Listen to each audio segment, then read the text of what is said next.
Summer's here, and Nordstrom has everything you need for your best dress season ever. From beach days and weddings to weekend getaways and your everyday wardrobe. Discover stylish options under $100 from tons of your favorite brands like Mango, Skims, Princess Polly, and Madewell. It's easy too with free shipping and free returns, in-store order pickup, and more. Shop today in stores, online at Nordstrom.com, or download the Nordstrom app. The Jack Welch Management Institute at Strayer University helps you go from, I know the way, to I've arrived with our top 10 ranked online MBA. Gain skills you can learn today and apply tomorrow. Get ready to go from make it happen to made it happen and keep striving. Visit strayer.edu/Jack Welch MBA to learn more. Strayer University is certified to operate in Virginia by Chev and has many campuses, including at 2121 15th Street North in Arlington, Virginia. This is Optimal Living Daily. Stop Overthinking by Ali Cornish of Everthrive.org. And I'm Justin Malik, your very own personal narrator today and every day, where I simply read to you from amazing blogs or articles. So it's not a typical podcast. There are no interviews, and it's short, almost always fewer than 10 minutes. And with that, let's get right to it and start optimizing your life.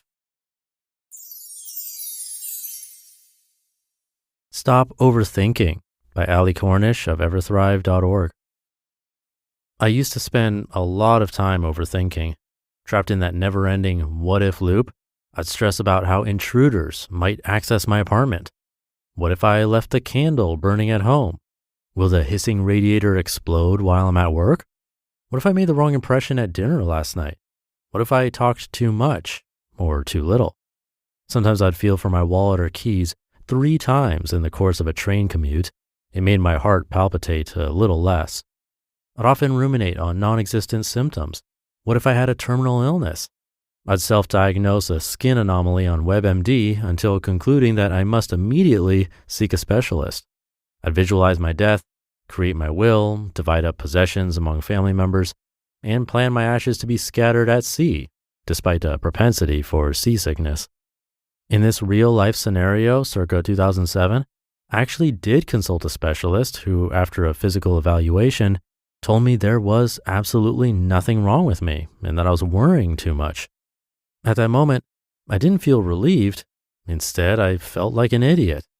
I thought it was a normal part of life to decipher codes and hidden meanings everywhere. Doesn't every intelligent person do this? Actually, no. At the times where my worrying reached its peak, I wasn't happy with my life. My unhappiness was caused by fear, which in turn revealed overwhelming, incessant worrying. I was afraid of being alone, afraid of failing, and afraid of my future. Through analyzing my own experience, others' experiences, and through research, I've learned that overthinking is a symptom of the distressed and isolated. I've learned that fear can lead to social anxiety and sometimes even avoidance of social activities altogether. People who are afraid of social interaction have a tendency to self-medicate through various outlets, such as shopping, spending hours on Netflix, social media, or abusing substances or food. These distractions may help for a bit, but ultimately they mask our fear, helping it fester deep within our minds until it explodes when we least expect it, destroying relationships and our health. When we feel that life is in disorder, we devote too much time to the negative. In fear, we overthink things and we cling to solutions to the wrong problems. We dwell on things that didn't go well and constantly think up worst-case scenarios. Often, it's a general lack of confidence that causes us to worry, or perhaps it's that we feel that worrying will protect us from harm. Yes, back in caveman times when we were hunters and gatherers, stress did actually protect us from harm, as in death via saber-toothed tiger. Fast forward to present day, we still get the same stress signals, but from benign sources that aren't life-threatening. Now at the prospect of failing, let's say the written portion of the driver's test at the DMV, our hearts pump 3 times their normal speed, sending more blood to our limbs. Capillaries close down, sending our blood pressure up, so that we can theoretically, quote, sustain a surface wound and not bleed to death. Even our eyes dilate so that we can see better, end quote. Our bodies and minds have trouble telling the difference between an encounter with a saber-toothed tiger and a multiple choice test. There are ways we can help our bodies and minds acknowledge the difference. To combat overthinking and overreacting, we can practice the following. Number 1, notice and appreciate our thoughts. If we take account of the situation and put it into perspective, we might be able to understand the reasons behind our catastrophic thinking patterns. Some might suggest keeping a journal to chart the frequency of our negative thoughts. Once we pinpoint the reasons, we can take positive action to ameliorate our thinking behaviors. Number 2, spend time outside. Nature has a way of soothing us, taking us back to simpler times. All is well when the birds are chirping, the streams are flowing, and animals scamper to and fro. Time spent on trail or camping might increase our confidence to a point where there is no room for worrying. Number 3, exercise. Studies show that exercise is very effective at increasing alertness and enhancing our brain function by releasing natural endorphins, aka painkillers. Physical activity can actually trick us into feeling happier, making us actually happier. Number 4, socialize. Seek out your friends and loved ones. Talk to them. Make meaningful memories with them. They can help you see past your worries, give you some perspective, and alleviate your loneliness. Number 5, breathe. Take some time to breathe in and out slowly. This naturally reduces your blood pressure and heart rate, calming you down so that you can see clearly. And number 6, let go. Know that you can only control what you do, say, or feel.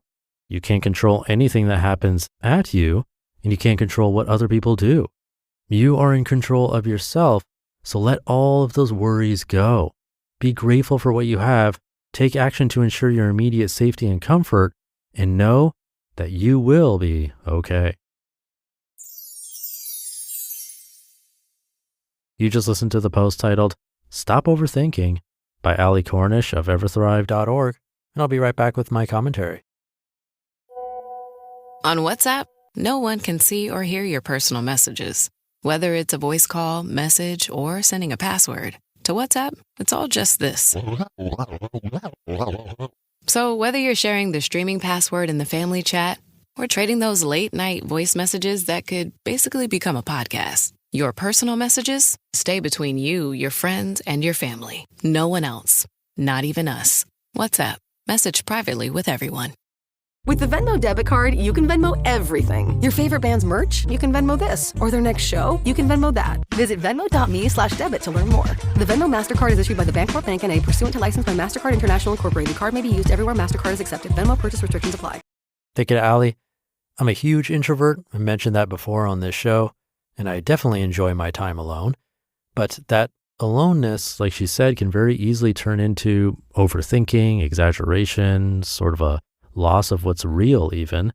It'll feel real in our minds, but your reality can be much, much different than someone else's.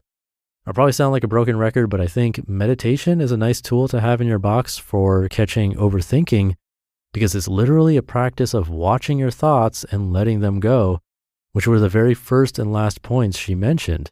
Notice your thoughts was number 1 and let go was number 6. I thought that was really interesting. Not sure if it was done on purpose, but those together is exactly what meditation is, and a very helpful practice for most people to really see their thoughts for what they are. It's also a breathing exercise, and both breathing and exercise were listed by Allie. Meditation is kind of like an exercise for your brain. So I'd give it a try if it's something you haven't tried and find that you struggle with overthinking. It might help. Let me know how it goes. Thank you for listening and sticking around until the end. Have a great rest of your day, and I'll see you tomorrow for Minimalist Monday, where your optimal life awaits.